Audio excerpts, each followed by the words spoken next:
na minha casa, entra na minha vida, mexe com minha estrutura, sara todas as feridas, me ensina a ter santidade, quero amar somente a Ti, porque o Senhor é o meu bem maior, faz um milagre em mim. Pedindo essa bênção, entra na minha casa, entra na minha vida, entra na minha vida, mexe com minha estrutura, sara todas as feridas, me ensina a ter santidade, quero amar somente a Ti, porque o Senhor é o meu bem maior, faz um milagre em mim. Vamos nos sentar.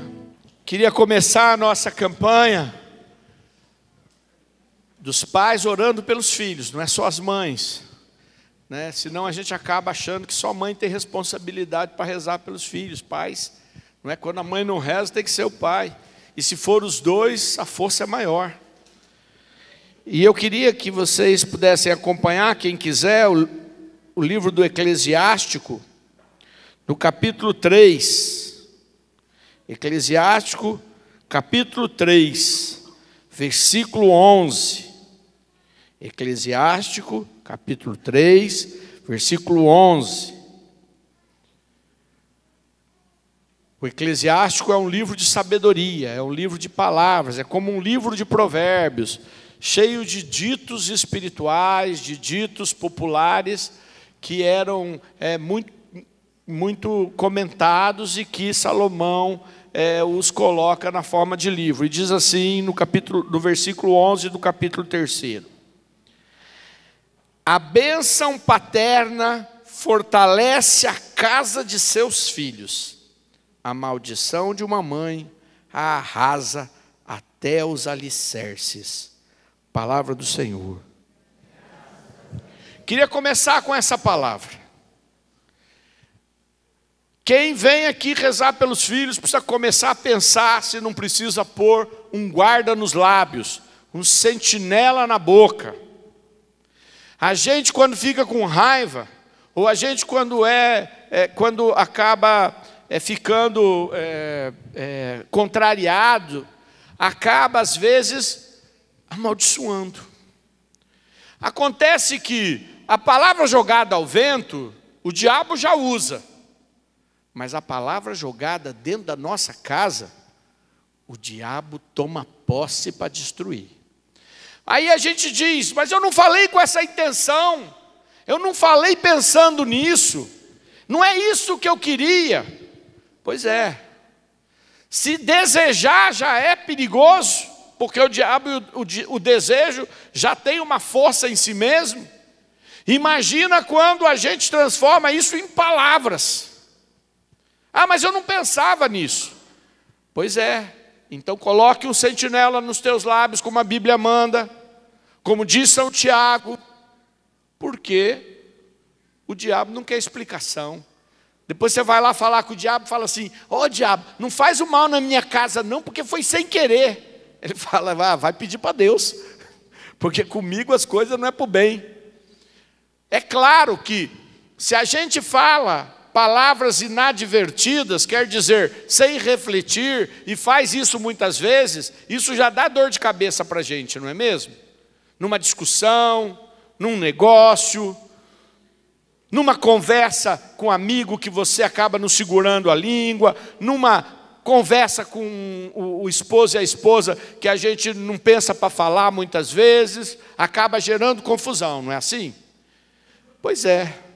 A gente vai pedir perdão, vai se desculpar. Mas quando a gente lança uma palavra que o diabo quer pegar, a gente tem que quebrar isso com oração. Não é que não pode acontecer, acontece. Até por causa da nossa natureza. E muitas vezes até porque culturalmente algumas pessoas, alguns descendentes de algumas nacionalidades são mais bocudos, falam um monte de bobagem, falam palavrões e outras coisas mais, e fazem, transformam muitas maldições. Há algumas nacionalidades que, se a gente estudar, elas são assim, determinadas regiões aí do país que vieram para o Brasil, que é jogo duro mesmo, não é? Alguns portugueses, alguns italianos, alguns espanhol, né? Alguns japoneses, e assim por diante. Mas a oração quebra isso. Se você fez, vai falar com Deus. Não adianta mais falar com o diabo, ele já tomou posse desse troço. Você vai falar com Deus para quebrar. Só que a palavra está te ensinando, ela diz assim: a bênção de um pai, a bênção de uma mãe, olha só, fortalece a casa dos seus filhos. Então, se tem rolo lá na casa dos filhos, se tem problema, se tem situação difícil, se tem confusão entre o casal, o marido e a mulher, o genro e a nora, o genro e a filha, a nora e o filho, se tem confusão, amaldiçoar é a pior coisa que você pode fazer. É a pior coisa que você pode fazer. Porque aqui não diz assim: abençoa quando estiver certo e amaldiçoa quando estiver errado.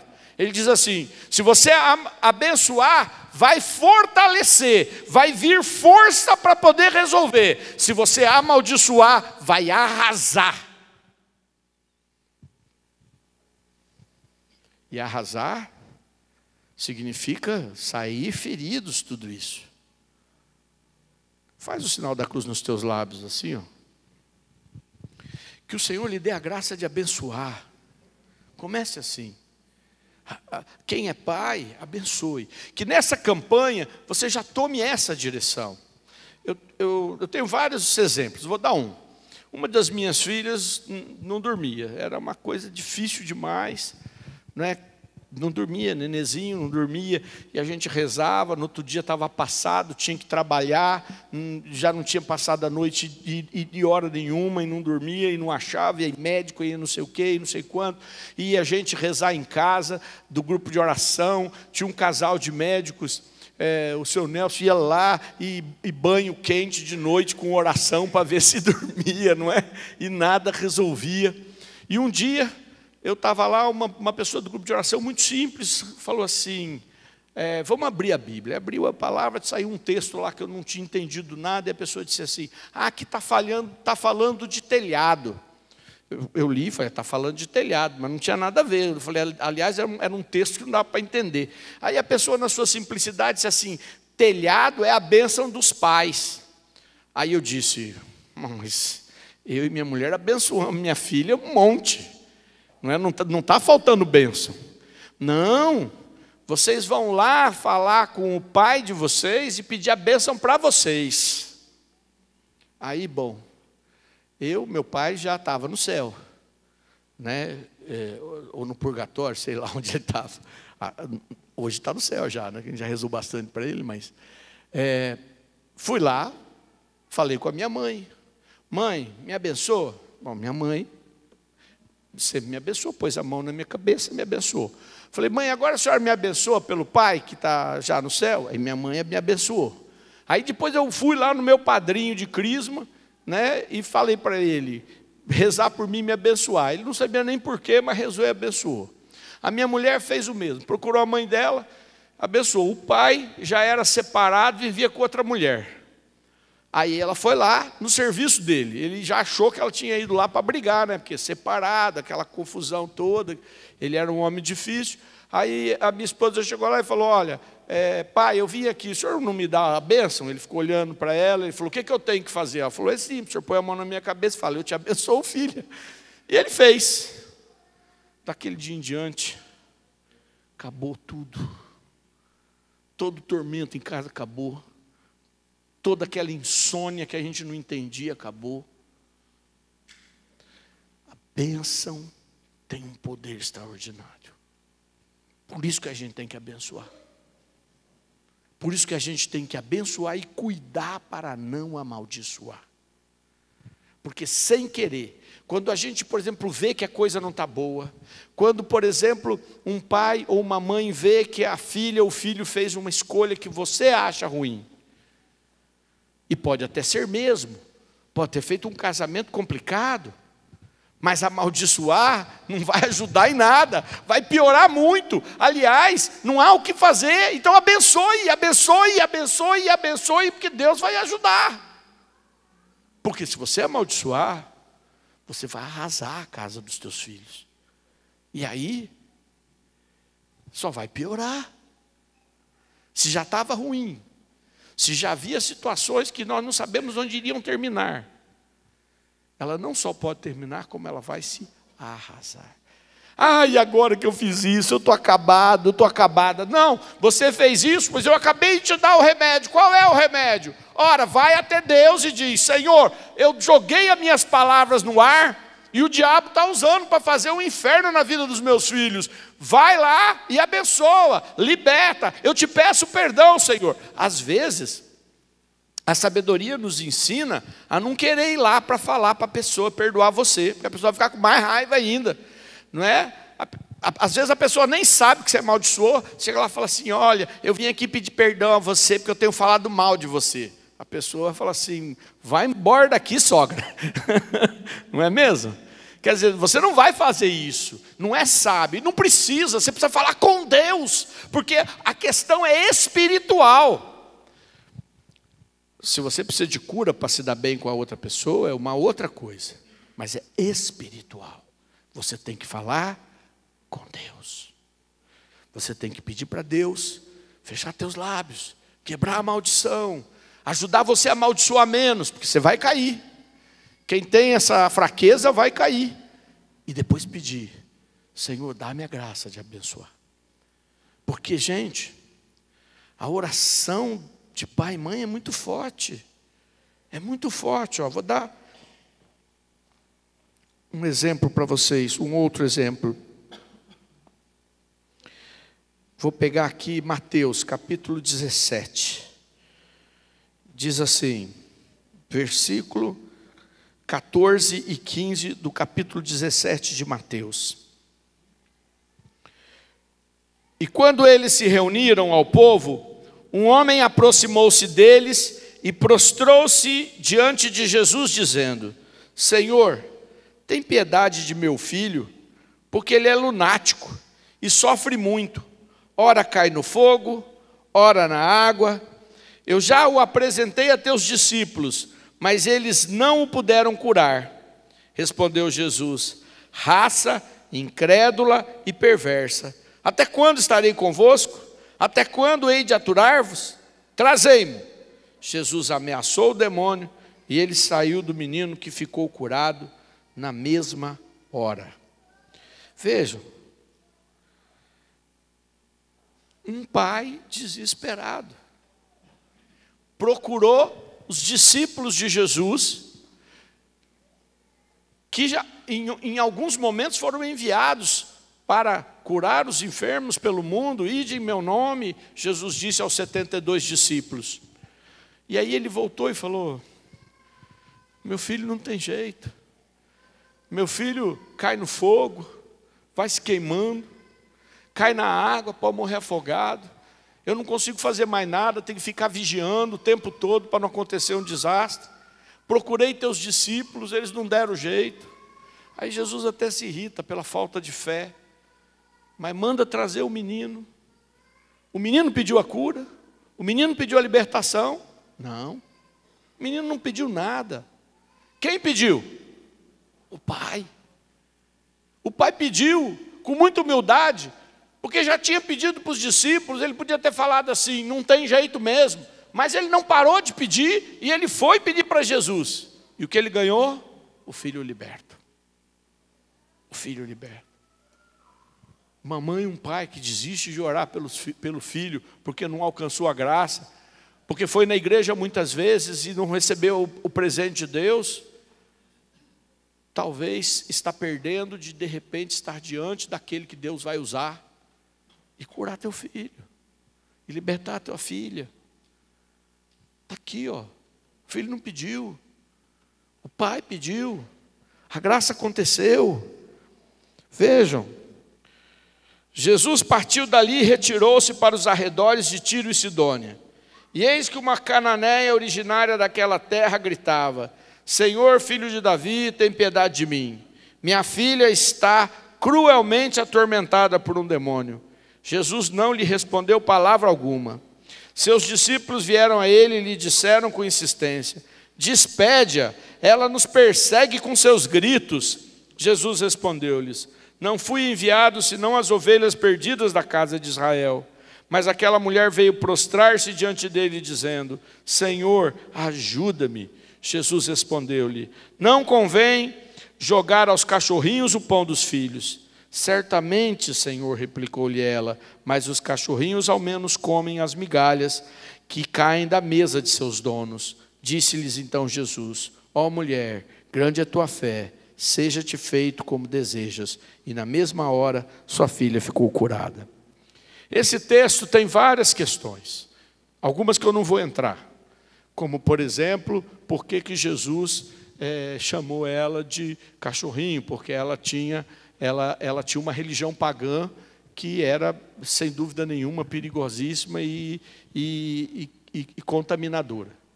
Mas eu quero falar que essa mulher não desistiu dos filhos. Aliás, essa é naturalmente uma atitude de mãe mesmo. Ela ficou gritando, e gritando que encheu a paciência.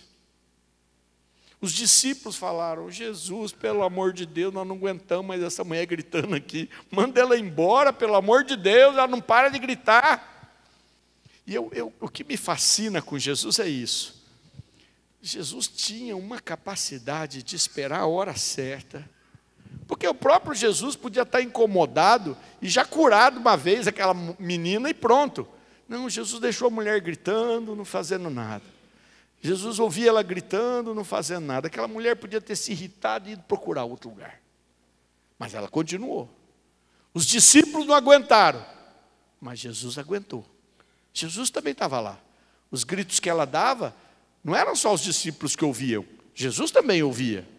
E Jesus aguardou, para ver o que ia acontecer, para ver quanto que ela ia insistir, para ver quanto que ela ia bater na porta, para ver quanto que ela ia gritar, até que os discípulos falaram, e Jesus disse assim: olha, eu não vim para aqueles que não são de Israel. Quer dizer, Jesus disse para ela, em outras palavras: não vou fazer esse milagre. Ela saiu magoada? Ela saiu magoada? Pergunta para o irmão do lado: ela saiu magoada por isso? Você sabe quem sai magoado? Os orgulhosos. Os orgulhosos saem magoados, porque eles acham que é obrigação de Deus. Então sai magoado. Ele não saiu magoado nada. Ela não saiu magoada não. Ela falou: eu preciso, quem precisa se vira. E ela foi lá atrás de Jesus mesmo. E Jesus falou assim: olha, não convém dar para os cachorrinhos. Ela falou: mas os cachorrinhos comem a migalha.